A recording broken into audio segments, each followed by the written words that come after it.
আলহামদুলিল্লাহ, সারা বাংলাদেশব্যাপী সমস্ত জেলা মার্কাজগুলোতে তবলিগের মানে ২৪ ঘন্টার জোর হচ্ছে। সামনে পাঁচের জোর এবং বিশ্ব ইজতেমা কেন্দ্রিক।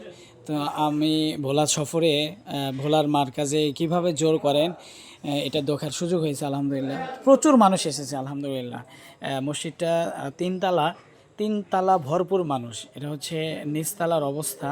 প্রচুর মানুষ, আপনারা পুরো ভিডিও দেখলে বুঝতে পারবেন যে ভোলা জেলাতে তাবলিগের এত পরিমাণ কাজ। আলহামদুলিল্লাহ, এবং সবচাইতে আনন্দের বিষয় হচ্ছে ভোলাতে প্রচুর ওলামা ইকরাম জামাতের সাথে সম্পৃক্ত, তবলিগ জামাতের সাথে।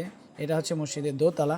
তো সাথী ভাইয়েরা কিন্তু আপনারা ইতিমধ্যে দেখতে পেলেন এই যে বসে বসে বিভিন্ন জায়গায় দ্বারা এত স্কিল করা হচ্ছে, আজায়েম নেওয়া হচ্ছে। পাঁচের জোর থেকে, বিশ্ব ইজতেমা থেকে, পাঁচের জোর থেকে কে কতটি জামাত দিবে, 3 দিনের জামাত কতগুলো উঠবে, মাস্তুরাতের জামাত কতগুলো উঠবে, কত সুন্দর করে তশকিল করেছেন।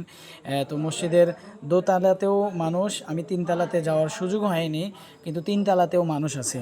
এবং রাতের দৃশ্যে, রাত্রে প্রচুর মানুষ হয়েছিল, থাকতে পারে না। আশেপাশের যে মসজিদগুলো আছে এগুলো, তো এই যে সকালে দেখেন মানুষগুলো, আমাদের সাথী ভাইয়েরা বের হচ্ছেন।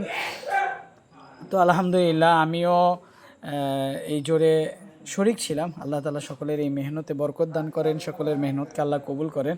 তো আমরা এখন আলহামদুলিল্লাহ গাড়িতে উঠব, গাড়িতে উঠে চলে যাব। এই যে সাথীরা বের হচ্ছেন, প্রচুর মানুষ, হ্যাঁ প্রচুর সাথী এসেছেন।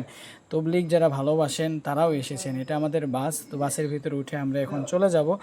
আল্লাহ জোরকে কামিয়াবি দান করেন। সামনে পাঁচের জোর, বিশ্ব ইজতেমা। আল্লাহ তাআলা মেহনতকে সহজ করে দেন, আমিন। আসসালামু আলাইকুম।